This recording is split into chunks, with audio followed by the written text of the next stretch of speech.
آج ویو 360 میں بلاول بلنکن ملاقات، دونوں ممالک کا باہمی تعلقات بہتر کرنے پر زور۔ اسامہ بن لادن کے خطوط، القاعدہ کے رہنما کو سب سے زیادہ خوف تنظیم کے راز افشا ہونے کا تھا۔ اور آپ کو بتائیں گے زیرو گریوٹی کے حوالے سے کی جانے والی جدید تحقیق کے بارے میں۔ صفر کشش عقل کے بارے میں حقیقی طور پر نئی اختراعات ہیں جو زندگی میں بڑی تبدیلی لا سکتی ہیں۔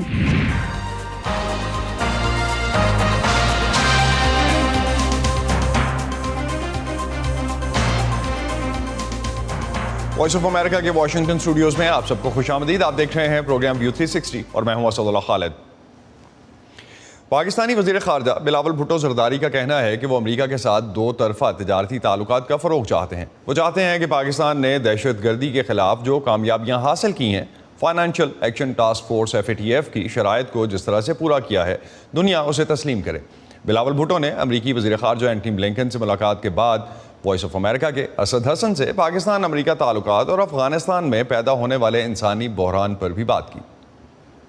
سب سے پہلے سیکرٹری بلنکن کے ساتھ جو آپ کی ملاقات ہے اس ریفرنس میں جاننا چاہوں گا کہ خاص طور پہ پاکستان کے جو معاشی مشکلات ہیں اس ریفرنس میں کوئی ایشورٹیز، کوئی سیکیورٹیز یا کوئی بیل آؤٹ پاسبل ہے پاکستان کے لیے؟ سیکرٹری بلنکن کے ساتھ جو ہمارا کنورسیشن رہا ہے اس پہ میں نے بہت ہی زور دیا، ٹریڈ پہ، پاکستان کی کاروبار پہ، اور کیا وہ چاہے وہ امریکن شہری ہو یا پاکستان کی شہری ہو، ہم ایک دوسرے کے ساتھ مل کے ہمارا کاروباری تعلقات میں اگر اضافہ ہوگا وہ دونوں معیشتوں کا فائدہ میں ہوگا۔ آنے سے پہلے میں نے واضح کیا تھا کہ ہمارا جو موقف ہوگا، ہمارا جو پوزیشن ہوگا بھی ٹریڈ اوور ایڈ، مطلب ہم تجارت پہ یقین رکھتے ہیں، بھیک مانگنے پہ یقین نہیں رکھتے۔ تو اس کانٹیکس میں ہمارا کنورسیشن ہوا، بہت ہی اچھا ہوا، جہاں چاہے وہ ایگریکلچر سیکٹر ہو، چاہے وہ انرجی سیکٹر ہو، چاہے وہ ٹیک سیکٹر ہو، چاہے وہ میڈیکل سیکٹر ہو، کہ ہم امید رکھتے ہیں کہ ہم اپنا کاروباری تعلقات میں بہتری لے آ سکتے ہیں۔ ساتھ ساتھ پاکستان کا جو پرفارمنس ہے، چاہے وہ دہشت گردی کے مقابلے میں، چاہے وہ FATF کے جو مختلف ریکوائرمنٹس ہیں ہم نے وہ پورے کر دیے ہیں، تو امید یہ بھی ہے کہ دنیا اس بات کو مانے گا کہ پاکستان نے اتنا پروگریس ان فیلڈز میں حاصل کیا ہے، اور اگر ہم مل کے کام کرتے ہیں، چاہے وہ ہیومینیٹیرین کرائسس ہو افغانستان کا یا دہشت گردی کے مسئلے میں، تو مل کے ہم سارے مسائل کے حل نکال سکتے ہیں۔ بلاول بھٹو صاحب، پاکستان امریکہ تعلقات میں ہسٹوریکلی اپس اینڈ ڈاؤن رہتے ہیں، سو اس وقت پاکستان کے اندر ایک خاص انوائرمنٹ ہے، کیا اس کی کوئی چھاپ نظر آتی ہے جیسے اینٹی امریکنزم کی ایک ویو ہم جلسوں میں دیکھتے ہیں؟ نہیں، جہاں تک پاکستان اور امریکہ کے تعلقات رہے ہیں، ہم سمجھتے ہیں کہ جتنا براڈ وہ تعلقات ہونا چاہیے، جتنا ایکسٹینسو وہ تعلقات ہونا چاہیے، اس حد تک ہم نہیں پہنچے ہیں۔ وہ اس لیے کہ ہم بہت ہی نیرو انٹریکشنز رکھتے ہیں اور ایونٹ اسپیسیفک انٹریکشنز رکھتے ہیں۔ ہم چاہتے ہیں کہ ہمارے جو تعلقات ہو وہ براڈ بیسڈ ہو۔